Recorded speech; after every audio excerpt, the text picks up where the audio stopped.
Beaten until his skin tore open.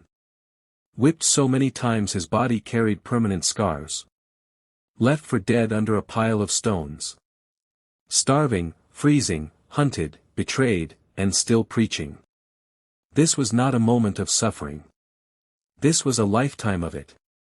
Apostle Paul didn't just follow Christ, he paid for it with his body, his freedom, and ultimately his life. And what he endured is far more brutal than most people realize. After his conversion, Acts 9, Paul didn't step into peace. He stepped into danger. Immediately after he began preaching, the same system that once empowered him turned against him. He became a marked man. In Damascus, powerful religious leaders plotted his death so seriously that guards were placed at city gates to catch him. Paul had to be smuggled out at night, lowered in a basket through a hole in the wall, Acts 9 verses 23 to 25. Think about that. A man once honored and feared, now escaping like a criminal in the dark. This wasn't just physical danger. It was the collapse of his entire identity. He lost status, security, and belonging overnight. Paul writes in 2 Corinthians 11 verse 24. 5 times I received from the Jews the 40 lashes minus 1. This was not a simple beating. The 39 lashes was a calculated form of torture. Victims were stripped, tied to a post, and whipped with leather cords embedded with bone or metal. Each strike tore into the skin. By the 20th lash, flesh would begin to split. By the 30th, muscle could be exposed. Blood loss, shock, and infection were common. And Paul didn't endure this once. He endured it 5 separate times. That means he was whipped nearly to death, again and again, and again. His back would have been a map of scars, layer upon layer of healed and reopened wounds. There is no way he lived without chronic pain. Paul continues. 3 times I was beaten with rods. 2 Corinthians 11 verse 25. This punishment was Roman, and far more brutal in a different way. Unlike lashes that tear skin, rods crushed the body. Victims were beaten across the back, ribs, and legs. Bones could crack. Internal bleeding was common. Organs could be damaged. In Acts 16 verses 22 to 23, Paul and Silas were stripped, beaten publicly, and then thrown into prison. No medical care. No rest. Just open wounds, swelling, and pain, while chained in a dark cell. That night, instead of crying, Paul sang. Acts 14 verse 19 describes one of the most horrifying moments in Paul's life. They stoned Paul and dragged him outside the city, thinking he was dead. Stoning wasn't random, it was an execution method. Large stones were thrown at close range, targeting the head and chest. The goal was not just to injure, but to kill. Paul would have felt bones breaking, blows to the skull, possibly losing consciousness. Then his limp body was dragged outside the city like garbage. And somehow, he survived. But here's the part most people miss. Surviving didn't mean recovering fully. In the ancient world, there were no scans, no surgery, no rehabilitation. If something broke, it healed crooked.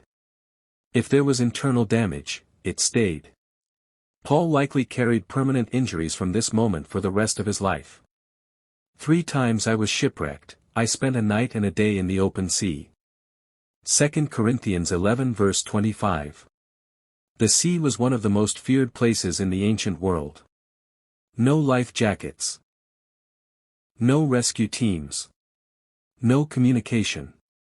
Imagine clinging to wreckage in the dark. Cold water draining your strength. Waves rising and falling.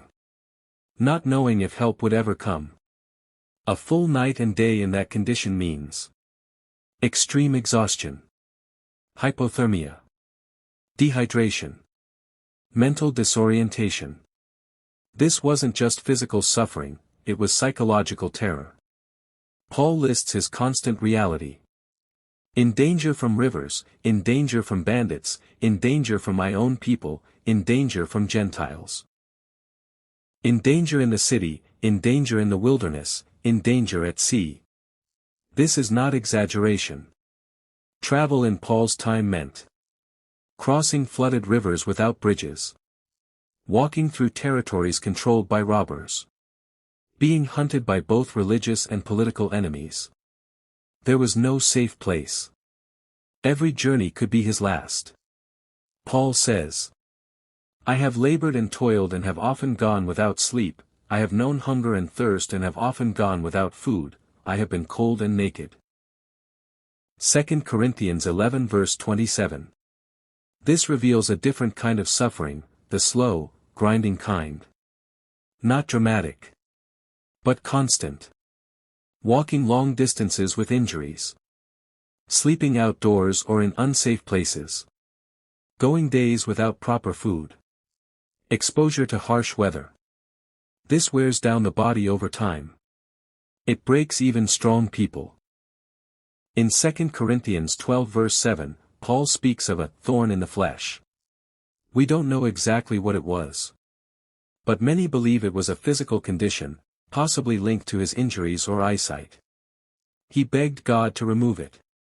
But the answer he received was, My grace is sufficient for you, for my power is made perfect in weakness. So Paul lived with it. Constant pain. No relief. Paul spent years imprisoned. Ancient prisons were not like today. Dark, damp, and filthy. Chains cutting into the skin. Little food. No sanitation. And yet, from those prisons, he wrote letters of hope. While suffering, he encouraged others. Paul's life ended under Emperor Nero. As a Roman citizen, he was spared crucifixion, but instead, he was beheaded. A violent end. But by then, Paul had already given everything. Paul didn't just believe in Christ. He endured pain, loss, isolation, relentless suffering. His body was broken. But his faith never was. And that raises a question we can't ignore. If faith cost you this much, would you still hold on? If this opened your eyes to the true cost of faith, like this video, subscribe, and share it with someone who needs to hear this story. Because Paul's life isn't just history. It's a challenge.